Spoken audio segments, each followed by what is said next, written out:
আসসালামু আলাইকুম viewers, welcome to mother cooking channel. আজকে আমি আপনাদের সামনে উপস্থিত হলাম ডিম দিয়ে বেগুন রান্না করলে এই তরকারিটা খেতে যে এতটাই মজার হয়, আপনারা যদি রান্না না করেন তাহলে বুঝতে পারবেন না আসলে এটা কতটা মজার। চলুন তাহলে রেসিপিটা দেখে নেওয়া যাক। এখানে আমি একটি বাটি নিয়ে নিয়েছি।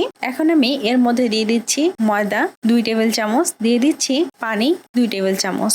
এখন আমি এই উপকরণ সমূহকে খুব ভালোভাবে মিক্স করে নিব। ময়দাটা খুব ভালোভাবে পানির সাথে মিক্স হয়ে গেলে এর মধ্যে দিয়ে দিচ্ছি লবণ খুবই সামান্য পরিমাণে।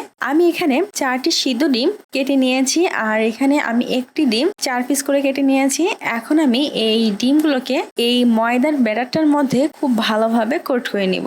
এখন আমি চুলার উপর একটি কড়াই বসিয়ে দিচ্ছি, তারপর চুলাটি অন করে চুলার আঁচ মিডিয়ামে রাখছি। দিয়ে দিচ্ছি সয়াবিন তেল 1/3 কাপ। এখন আমি ডিমগুলোকে ময়দার মধ্যে কোট করে এভাবে তেলের মধ্যে দিয়ে দিচ্ছি, আর এভাবে ময়দার ব্যাটারের মধ্যে ডিমগুলোকে কোট করে নেওয়ার কারণে ডিমের মধ্য থেকে কুসুমটা বের হয়ে আলাদা হয়ে যাবে না। দেখুন আমি কুসুমের দিকটাকে এভাবে কড়াইয়ের তেলের মধ্যে দিয়ে দিচ্ছি।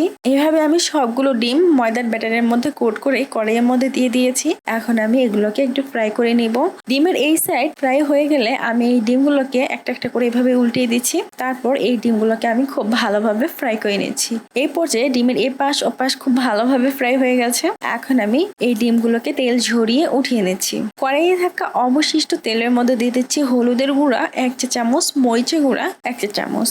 তারপর আমি তেলটাকে খুব ভালোভাবে নাড়িয়ে দিচ্ছি, আর এই সময় অবশ্যই চুলা আঁচটা কিন্তু একেবারে কম করে রাখবেন। তারপর দিয়ে দিচ্ছি বেগুন। আমি এখানে প্রায় 500 গ্রামের মতো বেগুন এরকম ছোট ছোট করে কেটে ধুয়ে নিয়েছিলাম। এখন আমি এই বেগুনগুলোকে কড়াইয়ের মধ্যে দিয়ে এই বেগুনগুলোকে খুব ভালোভাবে ফ্রাই করে নিচ্ছি। আমি প্রায় বেগুনগুলো তেলের মধ্যে ফ্রাই করার কারণে বেগুনগুলো কিছুটা পানি ছাড়তে শুরু করে দিয়েছে, আর এ সময় বেগুন থেকে কিছুটা পানিও বের হয়েছে। এর জন্য আমি এই বেগুনগুলোকে ঠিক ততক্ষণ পর্যন্ত ফ্রাই করব যতক্ষণ না পর্যন্ত এই বেগুনের মধ্যে থেকে যে পানিটা বের হয়েছে তা পুরোপুরি শুকিয়ে না যায়। আমি বেশ কিছুক্ষণ সময় ধরে এই বেগুনগুলোকে ফ্রাই করে নিয়েছি। এই সময় বেগুনের মধ্য হতে যে পানিটা বের হয়েছিল তা কিন্তু একেবারে শুকিয়ে গেছে, এবং বেগুনগুলো প্রায় 50% মতো ফ্রাই হয়ে গেছে। এখন আমি এই বেগুনগুলোকে তেল ঝরিয়ে এভাবে উঠিয়ে নিচ্ছি। কড়াই থাকা অবশিষ্ট তেলের মধ্যে দিয়ে দিচ্ছি পেঁয়াজ কুচি 1/3 কাপ। এখন আমি এই পেঁয়াজগুলোকে ফ্রাই করে নিব। আমি প্রায় বেশ কিছুক্ষণ সময় ধরে এই পেঁয়াজগুলোকে ফ্রাই করে নিয়েছি, আর এর সময় পেঁয়াজটা প্রায় 60% মতো ফ্রাই হয়ে গেছে। এখন আমি এর মধ্যে দিয়ে দিচ্ছি আদা ও রসুন থেতলানো 2 চা চামচ। এখন আমি আদা ও রসুনের কাঁচা গন্ধ চলে যাওয়া পর্যন্ত এগুলোকে ফ্রাই করে নিব। আমি বেশ কিছুক্ষণ সময় এই আদা ও রসুন থেতলানো গুলোকে ফ্রাই করে নিয়েছি। এই সময় আদা ও রসুনের কাঁচা গন্ধ প্রায় চলে গিয়েছে।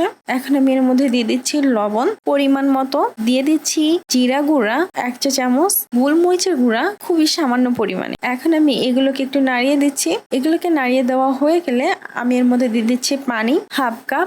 আর এই 1/2 কাপ পানির মধ্যে আমি এই মশলাগুলোকে খুবই ভালোভাবে কষিয়ে নিব। মশলাগুলো খুব ভালোভাবে কষানো হয়ে গেলে আমি এর মধ্যে দিয়ে দিচ্ছি তেলের মধ্যে ফ্রাই করা সেই ডিমগুলো। তারপর আমি এই ডিমগুলোকে একটু কষিয়ে নিচ্ছি। তারপর দিয়ে দিচ্ছি ফ্রাই করা বেগুন। এখন আমি বেশ কিছুক্ষণ সময় ধরে এই বেগুন আর ডিমগুলোকে কষিয়ে নিব।